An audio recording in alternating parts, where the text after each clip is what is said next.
You exercise, you lift, you run, but do you stretch? If you're like most exercisers, your answer is, I know I should, but I don't. So no, not yet. Hi, my name is Bill DeSimone of the Optimal Exercise Studio in Cranbury, New Jersey, and I'm assisted here by Zhane Cave, exercise science intern and Rutgers grad, and we're going to show why and how stretching is part of the personal training here in the studio.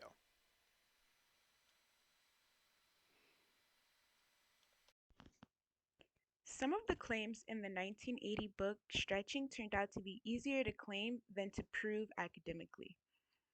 If a lack of flexibility interferes with your sports technique, or if your injury comes from a lack of flexibility, then stretching can help.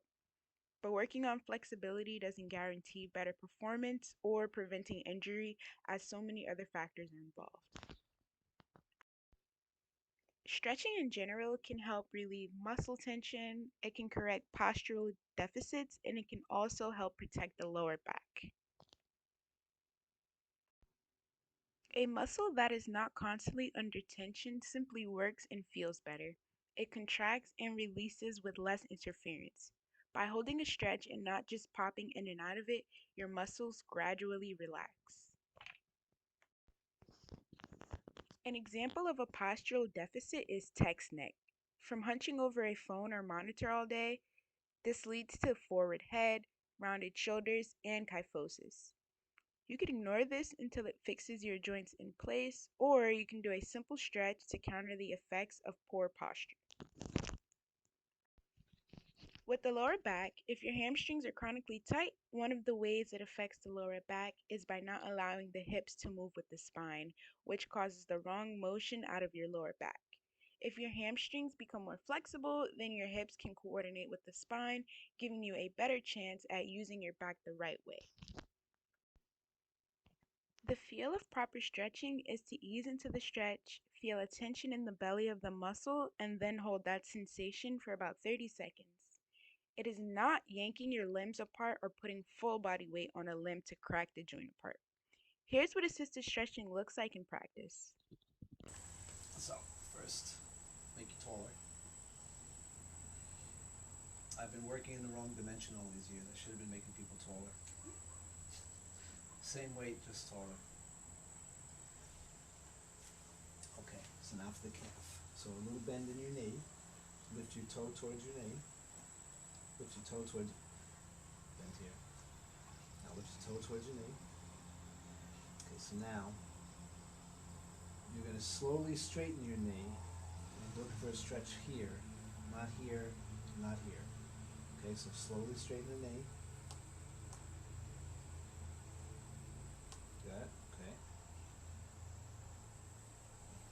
And now we're going to hold this for 30 seconds. Okay, so now bend your knee again. Bend your knee. Okay. Now lift your foot towards your head. Foot towards your head. That's it. And let me know when you feel a stretch in the hamstring.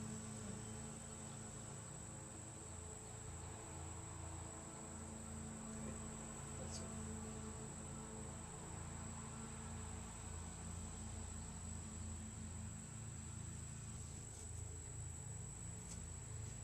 Now bring your knee towards your shoulder, your right shoulder.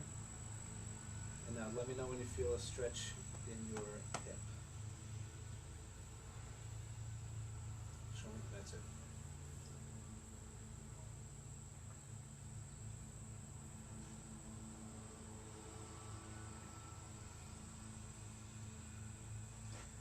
Okay, so now bend both knees.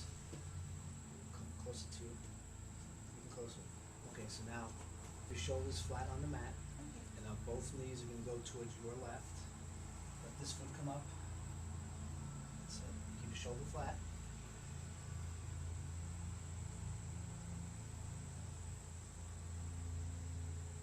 All right. Sure, keep my shoulders flat. Okay, come on up.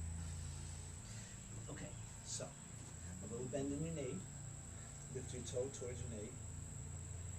Now slowly straighten that knee out until you feel the stretch in the calf. Okay? So remember how that feels, because now you're going to do it on this foot by yourself. So bend your knee. And now you're going to, so you do the same thing. You start with a bend in, lift your toe towards your knee, and now slowly straighten this out until you get the same sensation in the calf. Feel the same way? Yeah. So that's the feeling you're looking for, not just the position. You can put your leg down, breathe down on your foot. Lay back again. So now we're going to do the same thing for the hamstring. So bend your knee. Now lift your foot towards your head. Your entire foot towards your head. Right. Let me know when you feel the stretch in the hamstring. Okay. Right there. Okay. So that's the sensation you're looking for. Bend your knee. And now you put the towel a little lower on your foot. Okay. And now lift your foot towards your head and keep pulling yourself until you feel the stretch in the hamstring again. Got the same sensation? Yeah. Okay. Okay, relax. Ease out of it.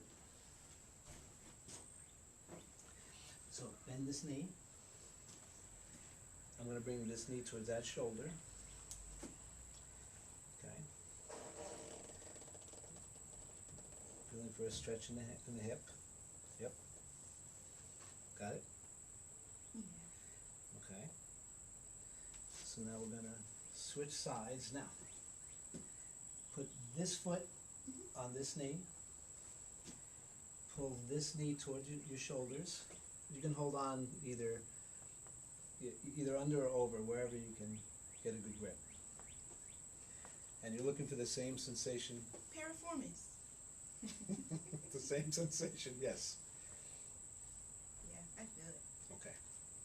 Come on down. Now, this one is there's nothing else for you to do other than remember to keep your shoulders flat. Let this hip come up. Okay. Now, if you want to go a little further with it, straighten this leg out. And this leg comes over. Now, that hand goes over here. Still keep that shoulder down. If you put that arm over there, that'll help keep the shoulder down. And now you push yourself as far as you're comfortable.